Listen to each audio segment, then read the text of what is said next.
20 parliament മണ്ഡലങ്ങളിലെ തെരഞ്ഞെടുപ്പിന് ഇനി രണ്ടാഴ്ച മാത്രമാണ് ബാക്കി. 3 മുന്നണികളിലെയും ദേശീയ നേതാക്കൾ ഇനിയുള്ള ദിവസങ്ങളിൽ കേരളത്തിലേക്കെത്തും. ഇതോടെ അവസാനഘട്ട പ്രചാരണം ആവേശത്തിലാകും. വിജിൻ വായാന്തോട് തിരുവനന്തപുരത്ത് നിന്നും ഈ വാർത്തയുടെ കൂടുതൽ വിവരങ്ങളുമായി ചേരുന്നുണ്ട്. Good morning Vijin. Good morning Kavya. Vijin ഉൾപ്പെടെയുള്ളവർക്ക് ഇതുവരെ കണ്ട തിരക്കൊന്നുമല്ല ഇനി വരുന്ന ദിവസങ്ങളിൽ എന്നത് വളരെ കൃത്യമാണ്. ഇടതുമുന്നണിയെ സംബന്ധിച്ചിടത്തോളം 15-ാം തീയതി മുതൽ ദേശീയ നേതാക്കൾ ഓരോരുത്തരായി എത്തുന്നു. അങ്ങനെ എല്ലാ മുന്നണികളുടെയും പ്രധാനപ്പെട്ട നേതാക്കളൊക്കെയും കേരളത്തിലേക്ക് എത്തുന്ന ഒരു സമയം. ഇന്നലെ ആറ്റിങ്ങലിൽ മുഖ്യമന്ത്രി ഉണ്ടായിരുന്നു. എങ്ങനെയാണ് പ്രചാരണ രംഗത്ത് കാണുന്ന കാഴ്ചകൾ? തീർച്ചയായും കാവ്യ, ഇപ്പോൾ ഏറ്റവും ആവേശം നൽകുന്ന ഒരു പ്രധാന ക്യാമ്പയിനർ എന്ന് പറയുന്നത് മുഖ്യമന്ത്രിയാണ്. മുഖ്യമന്ത്രിയുടെ തെരഞ്ഞെടുപ്പ് പര്യടനമാണ് നിലവിൽ നടന്നുകൊണ്ടിരിക്കുന്നത്. ഇന്നലെ ആറ്റിങ്ങൽ മണ്ഡലത്തിലെ 3 സ്ഥലങ്ങളിൽ വലിയ തരത്തിലുള്ള ജനാവലിയെ സാക്ഷി നിർത്തി മുഖ്യമന്ത്രി തെരഞ്ഞെടുപ്പ് പ്രചാരണം നടത്തി. വിജയെ വിജയിപ്പിക്കാനുള്ള കൃത്യമായ രാഷ്ട്രീയ നിലപാടുകൾ ഒക്കെ വ്യക്തമാക്കി. ഇനിയുള്ള ദിവസങ്ങളിൽ ഏകദേശം വിഷു കഴിഞ്ഞ് 15-ാം തീയതിയോടുകൂടിയാണ് വലിയ രീതിയിലുള്ള ദേശീയ നേതാക്കൾ കൂടി കേരളത്തിലേക്ക് എത്താൻ പോകുന്നത്. പ്രധാനമന്ത്രി നരേന്ദ്രമോദി 15-ാം തീയതി രാവിലെ 11:30 കാട്ടാക്കട ക്രിസ്ത്യൻ കോളേജ് ഗ്രൗണ്ടിൽ NDA സ്ഥാനാർത്ഥികളായ തിരുവനന്തപുരത്തെ രാജീവ് ചന്ദ്രശേഖരനും ഒപ്പം തന്നെ വി മുരളീധരനുമായി വോട്ടഭ്യർത്ഥിച്ച് അവിടെ വലിയ തരത്തിലുള്ള പൊതുയോഗം സംഘടിപ്പിക്കും. ഒപ്പം തന്നെ 15-ാം തീയതി തിരുവനന്തപുരത്ത് പ്രകാശ് കാരാട്ട് എത്തുന്നുണ്ട്. CPIM-ന്റെ പോളിറ്റ് ബ്യൂറോ അംഗം.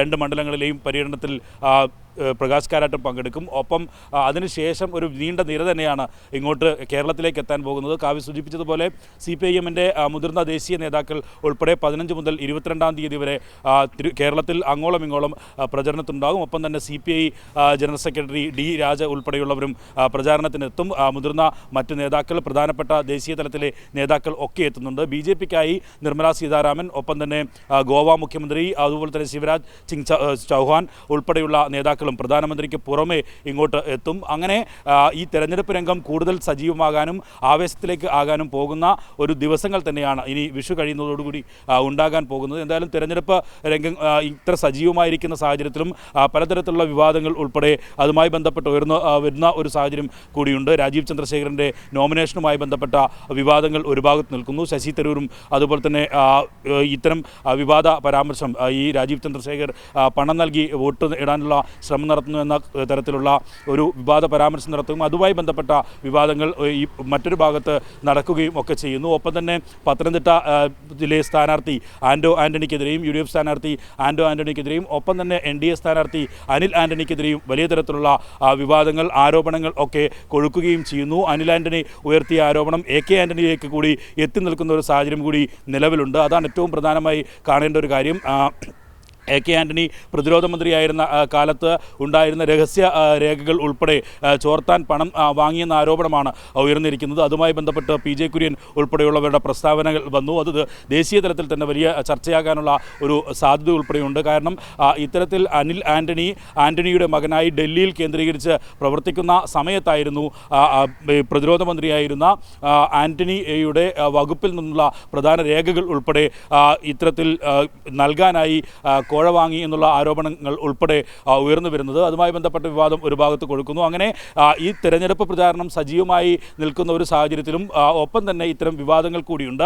എന്തായാലും 2 ആഴ്ച മാത്രമാണ് ഇനി തെരഞ്ഞെടുപ്പിന് ഉള്ളത്. ജനം എന്ത് വിധിയെഴുതും എന്നറിയാനുള്ളത്. വലിയ തരത്തിലുള്ള പ്രചാരണം സംസ്ഥാനത്ത് UDF-ഉം LDF-ഉം നടത്തുന്നത് ഏറ്റവും പ്രധാനമായി ഈ കേന്ദ്ര സർക്കാരിൻ്റെ വർഗീയ സമീപനങ്ങളാണ്. പക്ഷേ അതിൽ അത്തരം ഒരു LDF-ൻ്റെ പ്രചാരണ രംഗത്തൊക്കെ അത്തരം ചർച്ചകൾ ചൂടുപിടിക്കുമ്പോഴും കോൺഗ്രസ് നിലവിലെ ഈ സംസ്ഥാനത്തെ ഭരണവുമായി ബന്ധപ്പെട്ട ചർച്ചകൾ ഉയർത്തിക്കൊണ്ടുവരാനുള്ള ഒരു ശ്രമമാണ് നടത്തുന്നത്. ദേശീയ തലത്തിൽ ഏറ്റവും പ്രാധാന്യമുള്ള ഒരു തെരഞ്ഞെടുപ്പിൽ അത് കേരളത്തിലെ മാത്രം സംഭവ വികാസങ്ങളെയും സാഹചര്യങ്ങളെയും മുൻനിർത്തിയുള്ള തെരഞ്ഞെടുപ്പ് പ്രചാരണ രീതിയാണ് VD സതീശൻ ഉൾപ്പെടെ പയറ്റിക്കൊണ്ടിരിക്കുന്നത്. എന്തായാലും മുതിർന്ന നേതാക്കൾ ഉൾപ്പെടെ മറ്റ് പല മണ്ഡലങ്ങളിലേക്കും എത്തുന്നതോടുകൂടി ദേശീയ ശ്രദ്ധയിലേക്ക് തെരഞ്ഞെടുപ്പ് പ്രചാരണം എത്തിക്കാൻ കഴിയും എന്ന പ്രതീക്ഷയിലാണ് മുന്നണികൾ. അതിൻ്റെ ആവേശത്തിൽ തന്നെയാകും 15-ാം തീയതിയോടുകൂടി റോഡ് ഷോകൾ, വലിയ റോഡ് ഷോകൾ ഉൾപ്പെടെ സ്ഥാനാർത്ഥികൾ പര്യടനത്തിൻ്റെ ഭാഗമായി ഉണ്ടാകും.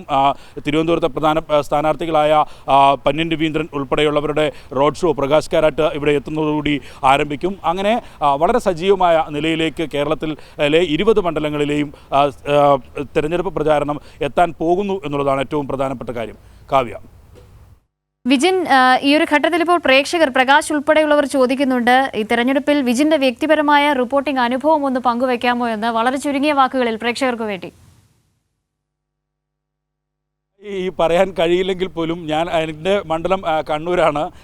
എല്ലായിടത്തും സജീവമായ നിലയിൽ തന്നെയാണ് ഇപ്പോൾ നടക്കുന്നത്. പക്ഷേ ഈ തെരഞ്ഞെടുപ്പിന് ഏറ്റവും പ്രധാനപ്പെട്ട ഒരു ഈ പ്രചാരണം എന്ന് പറയുന്നത്, ഏറ്റവും പ്രധാനപ്പെട്ട ഈ വിഷയമായി വരുന്ന കാര്യം എന്ന് പറയുന്നത് തീർച്ചയായും ദേശീയ തലത്തിൽ BJP നടത്തുന്ന വർഗീയ അജണ്ടകൾ, ഒപ്പം തന്നെ ഭരണഘടന പോലും ചോദ്യം ചെയ്യപ്പെടുന്ന ഒരു സാഹചര്യത്തിലേക്ക് കാര്യങ്ങൾ എത്തുന്നു. ഒരുപക്ഷെ ഈ തെരഞ്ഞെടുപ്പ് കഴിഞ്ഞാൽ ഇനി അടുത്ത തെരഞ്ഞെടുപ്പിലേക്ക് പോകുന്നത് ഏത് ഭരണഘടനയുടെ അടിസ്ഥാനത്തിലാണ് എന്ന് പോലും തീർച്ചയായും അത് അത്തരം ഒരു ഓർമ്മപ്പെടുത്തൽ കൂടിയാണ് ഈ തെരഞ്ഞെടുപ്പ് എന്നുള്ളത് ഏറ്റവും പ്രധാനപ്പെട്ട കാര്യമാണ്. കഴിഞ്ഞ 10 വർഷമായി BJP NDA സർക്കാർ നടപ്പിലാക്കുന്ന ഓരോ തീരുമാനങ്ങളും അത്തരത്തിലാണ്. ഏറ്റവും അവസാനം CAA ഉൾപ്പെടെ വിജ്ഞാപനം ഇറക്കി കൊണ്ട് മുസ്ലിം ന്യൂനപക്ഷത്തിലെ ഒരു അരക്ഷിതത്വത്തിലേക്ക് നയിക്കാനുള്ളൊരു ശ്രമം ഒക്കെ ഈ കേന്ദ്ര സർക്കാരിൻ്റെ ഭാഗത്തുനിന്ന് ഉണ്ടാകുന്നു. അങ്ങനെ പല തീരുമാനങ്ങളിലും തങ്ങൾക്ക് അനുകൂലമായ കാര്യങ്ങൾ മാത്രം അടിച്ചേൽപ്പിക്കുകയും പാർലമെൻറ്റിനെ പോലും നിശബ്ദരാക്കി മാറ്റാൻ പ്രതിപക്ഷത്തെ സസ്പെൻഡ് ചെയ്യുന്ന നടപടിയൊക്കെ കഴിഞ്ഞ കാലങ്ങളിൽ ഒക്കെ കണ്ടതാണ്. തീർച്ചയായും ഈ തെരഞ്ഞെടുപ്പിലെ ഏറ്റവും പ്രധാനമായ തെരഞ്ഞെടുപ്പ് വിഷയം എന്ന് പറയുന്നത് കേന്ദ്ര സർക്കാർ രാജ്യത്ത് നടപ്പിലാക്കിക്കൊണ്ടിരിക്കുന്ന ഓരോ നടപടിയും തന്നെയായിരിക്കും. അതിൽ ജനങ്ങൾ ഏത് രീതിയിലുള്ള വിധിയെഴുത്ത് നടത്തും, ന്യൂനപക്ഷങ്ങളുടെ അഭിപ്രായം, ന്യൂനപക്ഷങ്ങളുടെ നിലപാട് എന്തായിരിക്കും എന്ന കാര്യം ഒക്കെ കേരളത്തിലെ തെരഞ്ഞെടുപ്പിനെ പൂർണ്ണമായും ബാധിക്കുന്ന നിലയിൽ ഏത് രീതിയിൽ ഏത് മുന്നണിക്ക് അവരുടെ വോട്ടുകൾ ലഭിക്കും എന്ന കാര്യത്തിൽ ഒക്കെ മുന്നണികളുടെ വിജയപ്രതീക്ഷ അതുമായി ബന്ധപ്പെട്ടായിരിക്കും. എന്തായാലും ഈ തെരഞ്ഞെടുപ്പ് ഏറ്റവും പ്രധാനമാണ് രാജ്യത്തെ സംബന്ധിച്ചിടത്തോളം.